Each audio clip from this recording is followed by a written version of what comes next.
A massive space battle ensued, one that would go down in history as the day the Zorathians fell. The humans, fighting with the fury of those who had survived the near-total destruction of their world, crushed the invaders. It wasn't just a battle, it was a message. The Zorathians didn't understand humanity's resolve until it was too late. The humans wiped out their entire fleet. And just like that, the Zorathians, their greatest threat, their greatest nemesis, were gone. Humanity stood victorious once more. But this time, there was no question. Humanity was no longer a species that would be attacked without consequence. They were no longer weak, no longer prey. They were hunters. And the galaxy was on notice. The battle against the Zorathians had been a blood-soaked declaration, but it was just the beginning of something much larger. The Terran Confederation stood victorious, but in the cold depths of space, where no one could hear their triumphs or their losses, humanity realized something crucial: the galaxy had just begun to take notice. With the Zorathian fleet scattered in the wake of humanity's strength, and the Terran Confederation now firmly established as an unrelenting power, the galaxy had two choices: bow or fight. And though there were many who feared the Confederation's rise, there were others just as powerful, just as calculating, who would not tolerate the sudden shift of power. The galaxy was no longer as it had been, and for some, the status quo was too precious to allow such a new player to emerge. Humanity's violent and bloody ascension could not be ignored. The first to move in the shadows were the Neru, a species of cold-blooded, militaristic creatures with an empire that spanned half of the galaxy. Their advanced technology was rivaled only by their arrogance, believing they were the rightful rulers of the stars. When they received word of humanity's victory over the Zorathians, they didn't wait for Earth to become a threat. They decided to take it out before it had the chance to grow any more powerful.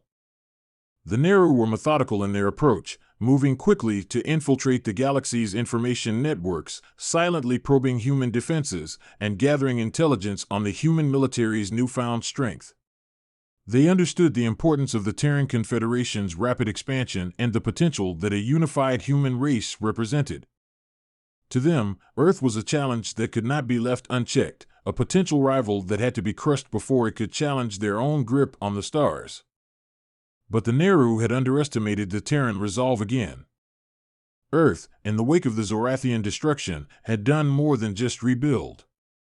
The Confederation, with its unbreakable unity, had turned their victory into something more: an aggressive military-industrial complex that spanned every corner of the Earth. The human military, now fused with cutting-edge alien technology and bolstered by an unstoppable will, was primed for war. The Neru had been swift, but humans were smarter, faster, and they knew better than anyone how to adapt.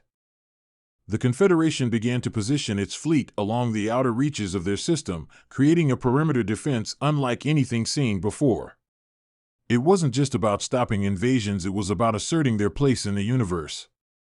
Humanity didn't simply wait for the Neru to strike. Instead, they took the fight to the very edges of the Neru Empire, sending fleets to engage in skirmishes along their borders. And Earth's newest weapon, the Ghost Fleet, was born. The Ghost Fleet was a unique creation, a force unlike anything the galaxy had seen. It was not just a fleet of ships, it was a fleet of infiltrators.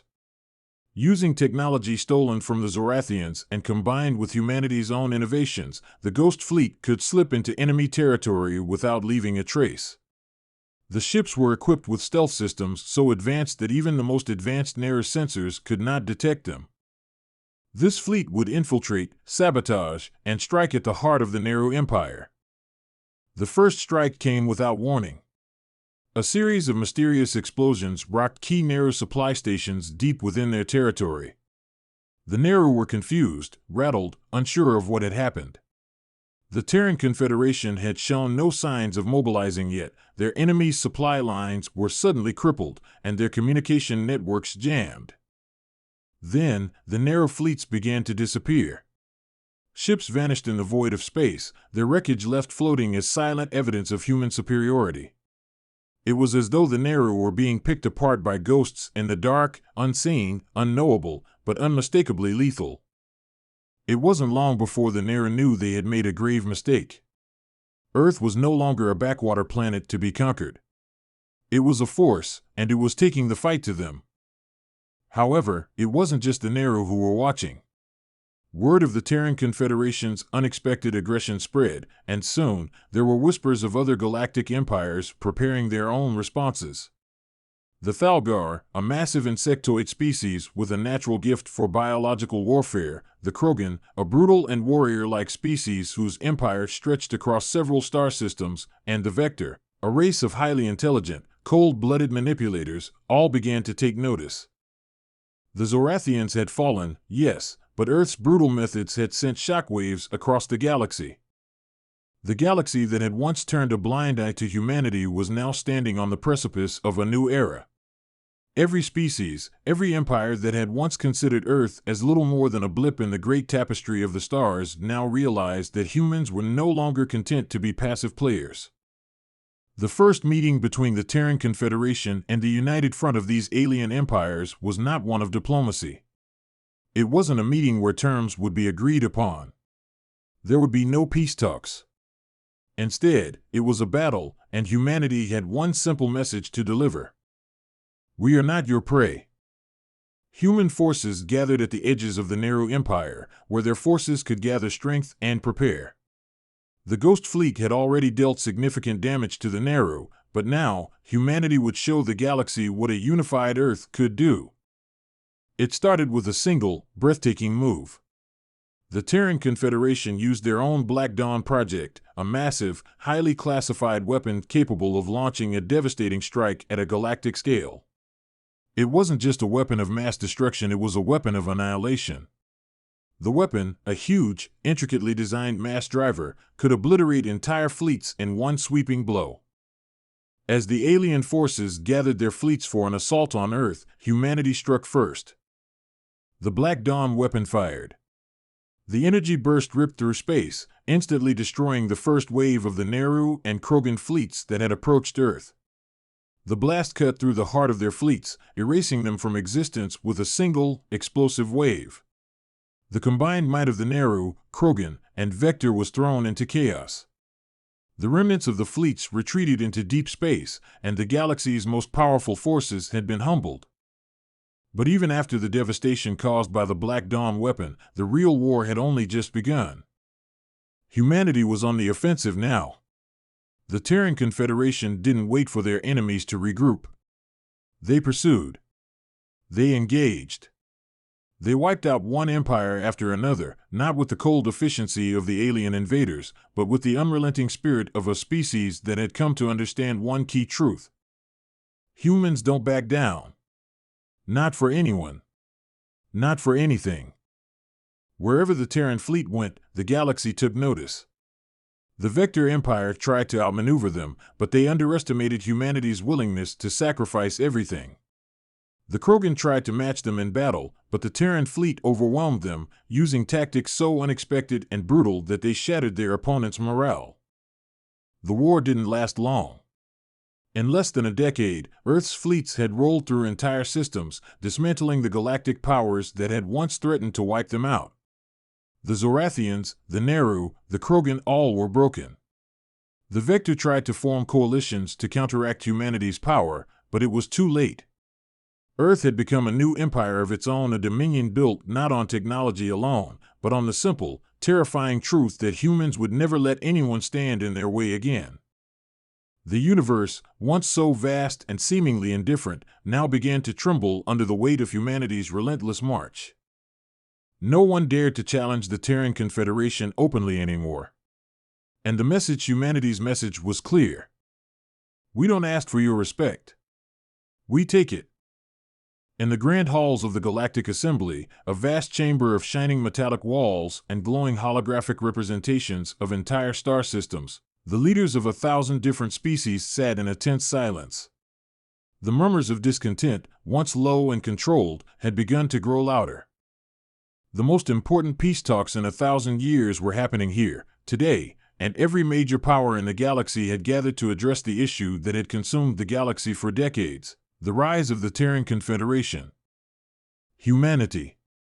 A species once looked upon as primitive, backward, and insignificant in the eyes of the vast galactic community had rapidly risen to a position of unimaginable power. Mere centuries ago, Earth was an isolated, war-torn world. Now, it was the center of a galactic superpower that was growing faster than any of the established empires could have anticipated. And with this newfound power, humanity was no longer the underdog. The galaxy had learned this lesson the hard way. The Terran Confederation had obliterated the Zorathians, crushed the Neru in swift retaliation, and dismantled the Krogan forces with a ferocity that sent ripples of fear throughout the stars. But none of this was the focus of the peace talks. No, these talks were about something far more troubling for the existing galactic powers: how to handle the Terran Confederation's unwillingness to conform to the unspoken laws that had governed the galaxy for millennia. The old galactic treaties, the ones that established boundaries, trade routes, and power dynamics, had been built on the assumption that all species would act with a certain level of diplomacy, restraint, and mutual respect. The idea that any species, particularly one as young as humanity, might disregard these laws and move forward with its own brutal, unrestrained approach to expansion and conquest was unthinkable. And yet, here humanity was, walking away from peace talks, demanding more than the galaxy was willing to offer. The Galactic Council room hummed with a strange energy. Leaders and representatives of species that controlled entire sectors of the galaxy sat in uncomfortable silence, their hands gripping the edges of their chairs, their eyes darting nervously toward the large viewport that stretched across one entire wall of the chamber. The stars outside glittered like diamonds against the black velvet of space, but the beauty of it all felt hollow. The calm that blanketed the room was only a veneer for the tension that was building beneath the surface. At the center of the chamber, flanked by towering figures of armored and well-dressed diplomats, stood Admiral Cassandra Horn, the leader of the Terran delegation. Her eyes were calm, her expression unreadable. Beside her stood Dr. Elias Vasquez, a leading Terran scientist and strategist, and Ambassador Talia Quinn, who had spent years building relations between Earth and the alien species of the galaxy.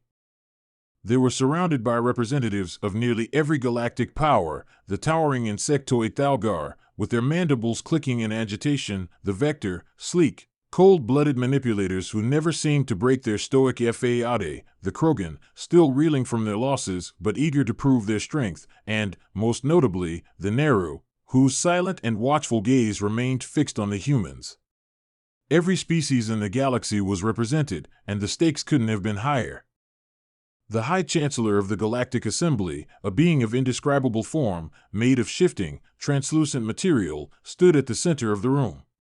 It had no discernible face, but its voice resonated with an authority that sent a chill through the assembled leaders. "Admiral Horn," it began, its voice both soothing and terrible, "you are aware of the consequences of rejecting the terms laid out before you. The galaxy cannot, will not, stand by as Earth continues to expand with no regard for the established peace. Your aggression has already cost us dearly.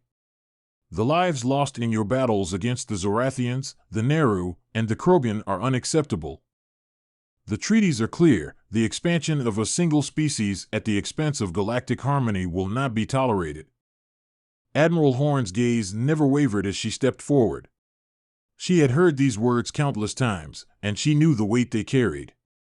The galaxy's elites were desperate to maintain the status quo. They feared humanity because humanity was different. Humanity did not beg for power. Humanity took it. "We've heard your demands," Horn replied coolly, her voice steady and strong, "and we've considered them. But Earth doesn't need your approval. Humanity is not here to follow your laws, to bend to your outdated treaties. We're here because we decide what happens in this galaxy now." A murmur rippled through the assembly, but Horn's next words cut through it like a blade. "We don't care about your treaties. Your peace. We don't need it. What we need is space to grow, freedom to thrive, and the chance to build something our way. The galaxy can either join us, or it can be left behind." Her words rang in the chamber like the final echo of a war drum. The room grew deathly silent.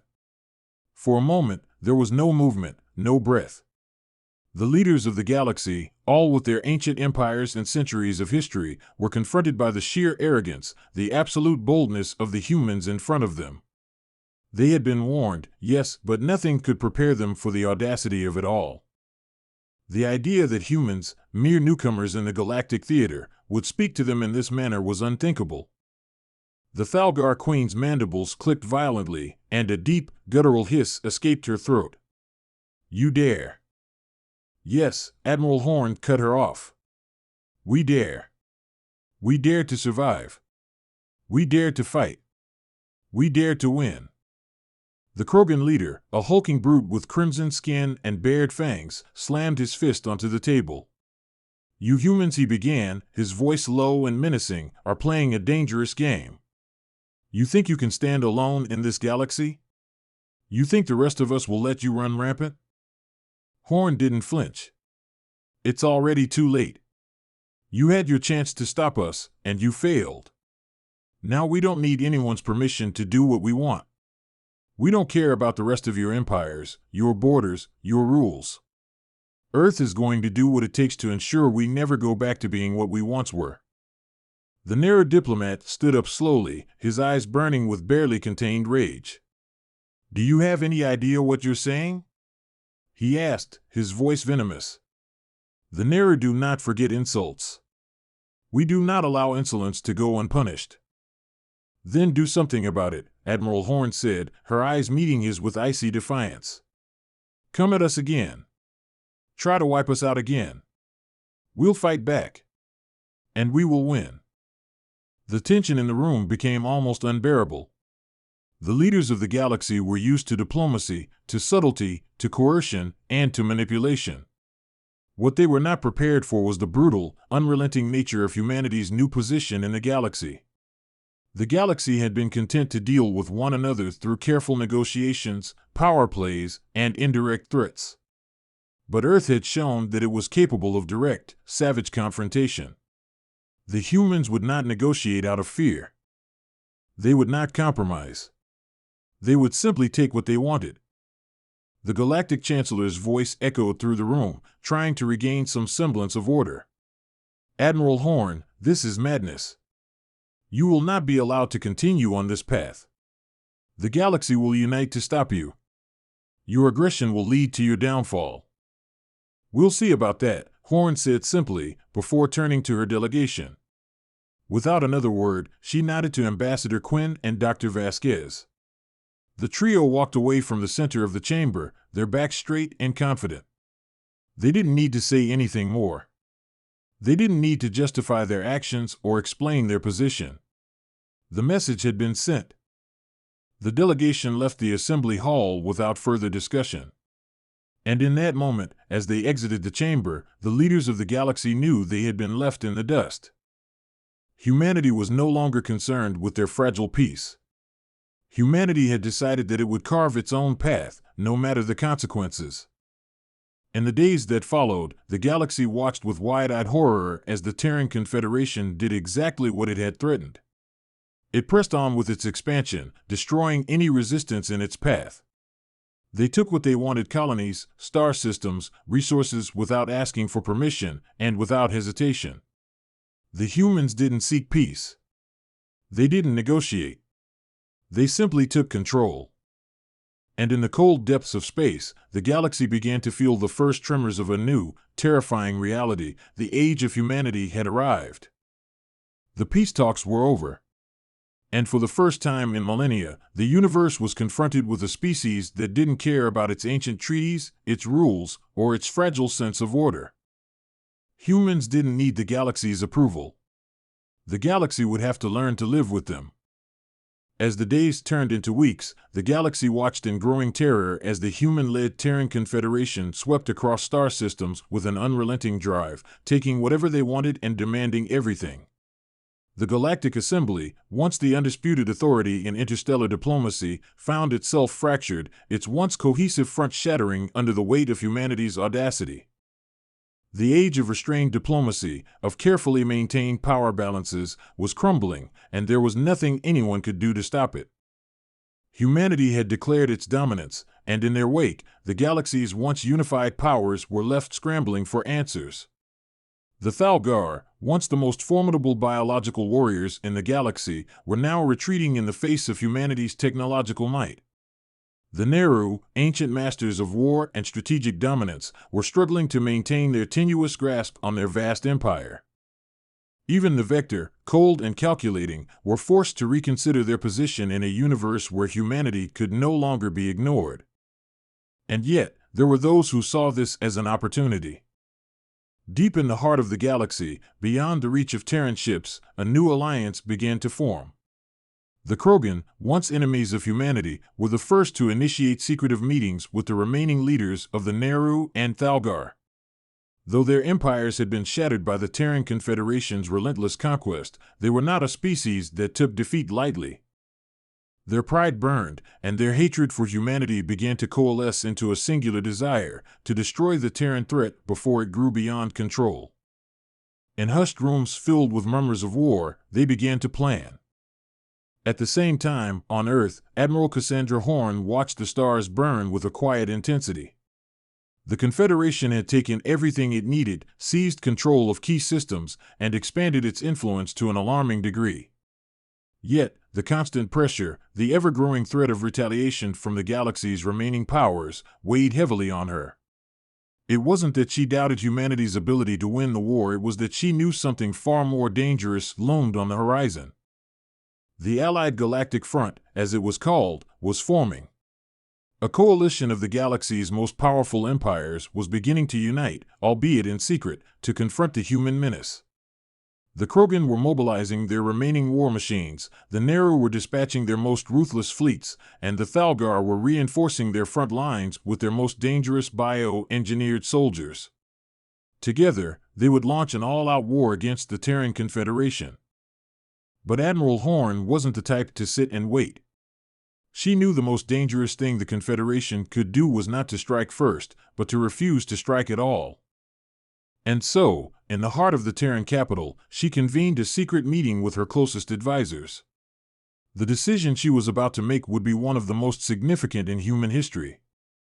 The galaxy thinks they can unite against us. That they can contain us, Horn said, her voice sharp, filled with the cold clarity of someone who knew the stakes. But that's the mistake they're making. They don't understand. We don't care about their alliances. We don't care about their history. We care only about control. Her advisor, Dr. Elias Vasquez, nodded, his mind already working through the calculations. We can wipe them out. Every last one of them. But it's not just about military superiority. We need to send a message. Ambassador Talia Quinn, ever the diplomat, looked at them both, her expression conflicted. And what message is that, Admiral? That humanity will never ask for permission again, Horn said, her voice low and dangerous. That the galaxy will bend or break, but we will never stop moving forward. If they want to challenge us, they will learn what it means to face a human force that does not know how to lose. The room fell into a tense silence as the gravity of her words settled over them. It wasn't just about winning. It was about reshaping the very nature of power in the galaxy. And so, a plan was set into motion. In the outer reaches of Terran-controlled space, fleets of warships began to amass. But it wasn't just an army, it was a symbol. The Confederation would not simply defeat their enemies, they would make their enemies feel the weight of human resolve. They would take the fight to the heart of every empire that dared to oppose them. Every planet that housed an enemy would be brought to its knees. The first target was the Thalgar homeworld, a jumbled planet rich with natural resources and guarded by one of the galaxy's most formidable fleets. The Thalgar had been quick to build their defenses, but they were unprepared for what was coming. As the Terran fleet approached, a veil of silence spread across the bridge of the lead ship, the USS Integrity. The massive warship glided effortlessly through space, its sleek, powerful form cutting through the void like a razor.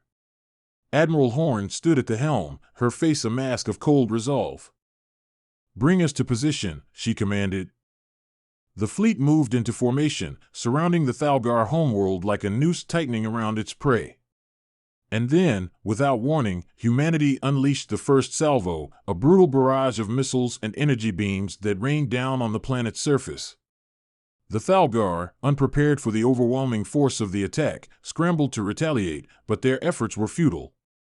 The Terran fleet was too fast, too precise. Ships were obliterated in moments, and before the Thalgar could even launch their counterstrike, their homeworld was already burning. The message had been sent. The galaxy watched in stunned silence as the Thalgar's once proud empire was brought to ruin in a matter of hours. No warning. No negotiations. Just absolute destruction. Humanity had crushed their opponent with the brutal efficiency of a species that had learned the cost of survival and was willing to pay it at any cost. Back on Earth, the leaders of the Galactic Council were reeling. The unthinkable had happened. The Terran Confederation had done exactly what they said they would. The galaxy, already trembling from their rise, was now frozen in fear. They had underestimated humanity once again. And this time, there was no going back. But even as the dust settled over the Thalgar homeworld, humanity's enemies were not so easily cowed. The Krogan, the Neru, and the remaining galactic powers were still determined to rid themselves of the human threat. The Allied Galactic Front quickly mobilized. They gathered their fleets and prepared for the final confrontation. But they underestimated one critical fact: humanity would never back down. While the rest of the galaxy made their final moves, preparing their fleets and alliances for the inevitable war, Admiral Horn and the Terran Confederation had already begun their next phase. It was no longer just about military superiority, it was about a new era. An era where humanity was the undisputed leader.